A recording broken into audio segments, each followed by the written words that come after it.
Hello বন্ধুরা, এই একটা রেল লাইন। তো রেল লাইন দিয়ে আমি হাইটে হাইটে গেতেছি। এটা হলো সামনের দৃশ্য, এটা হলো পাশের দৃশ্য। তো আপনি রেল লাইন দিয়ে হাইতেছি, দুনমুরা পাহাড়। তা আমি আছি বর্তমান হাতিখালি। মানে কালকে থেকে গাড়ি যাবার দেয় না ইনকে।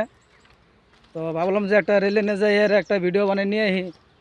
রেল লাইনে মানে কোনো সোজা না আর কি, বহুত তেরা বেকা, আমাকে বিঘার মতন না আর কি, পাহাড় জায়গা। তো আমার পাশে দেখার তো শুনে পাহাড় কাটিং করে আর দু নম্বরা ঘরে ঘরে বানাইছে।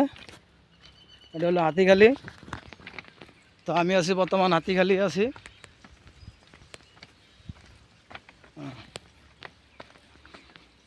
ছোটো মোটো ব্লগ ভিডিও বানাই, আপনারা যদি লাইক শেয়ার কমেন্ট না করেন তাহলে মানুষে করবো। তো আমার গাড়ি ওই যে আমরা জামের মধ্যে আছে আর কি।